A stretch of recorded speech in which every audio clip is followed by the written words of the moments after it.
Meron nga pala akong tilapia dito mga idol. Ito yung tinatawag na friska na tilapia. Nagkuha lang nga pala ako ng labog yan mga idol. Yung mga gulay dito sa amin lahat ay puro friska. Kaya marami akong tanim dito sa aking paligid para hindi na po ako bibili ng mga gulay gaya ng mga labog, alugbati, kapayas. Marami pa akong tanim dito. Nagisa pagkatapos nga pala nagkuha ng labog yan. Naggisa lang po ako ng sibuyas, kamatis at saka bawang. Turuan ko po kayo mga idol kung paano magluto ng tilapia na pinakamasarap. Comment nyo lang po yan mga idol kung paano ko magluto ng tilapia. Kasi bawat isa sa atin may kanya-kanya sa pagluto. Pero ako, ganito naman ang estilo ko sa pagluluto ng tilapia. Masarap to mga idol. At pagkatapos kung nagisa yan, linagay ko na yung ating labog. Yung labog nga pala, ilutik po natin yan para lumabas yung kanyang asim. Nagtimpla na nga pala ako ng bitsin at saka asin yan. Igisa lang natin mga idol ng mga 5 minutes. Pag ganyan na yung itsura ng ating labog, pwede na tayo maglagay ng ating isda. Yung isda ko nga pala nilagay dyan ay tilapia na friska. Hindi ko nga pala inubos mga idol. 4 na utod lang yung aking nilagay dyan. At saka naglagay ako ng tubig.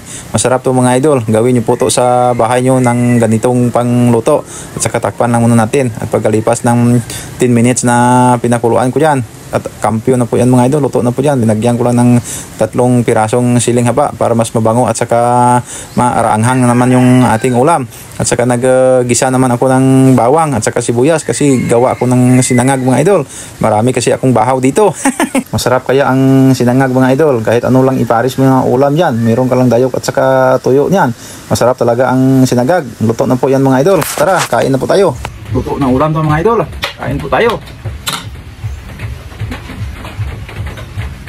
Limin.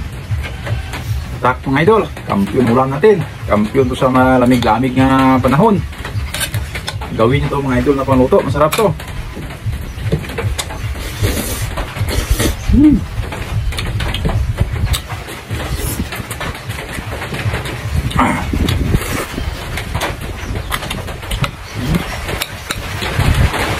Okay.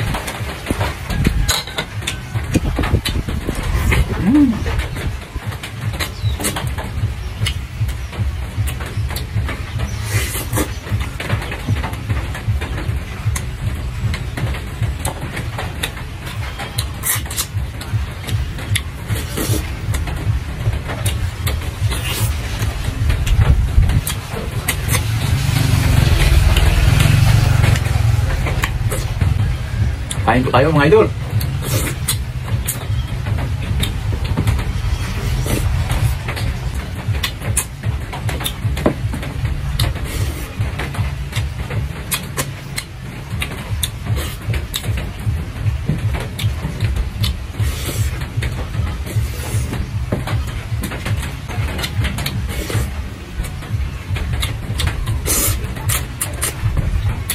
Wah, po mga idol, sarap.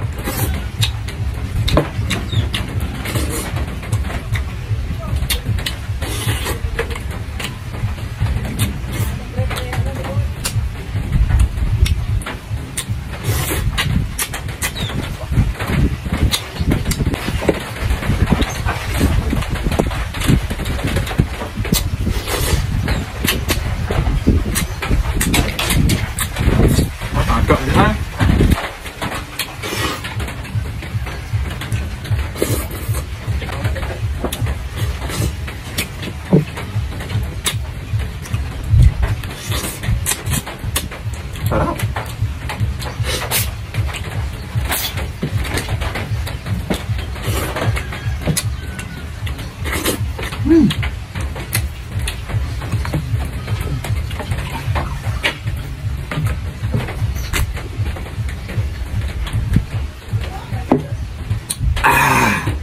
Susunod po ako mga idol. Maraming salamat.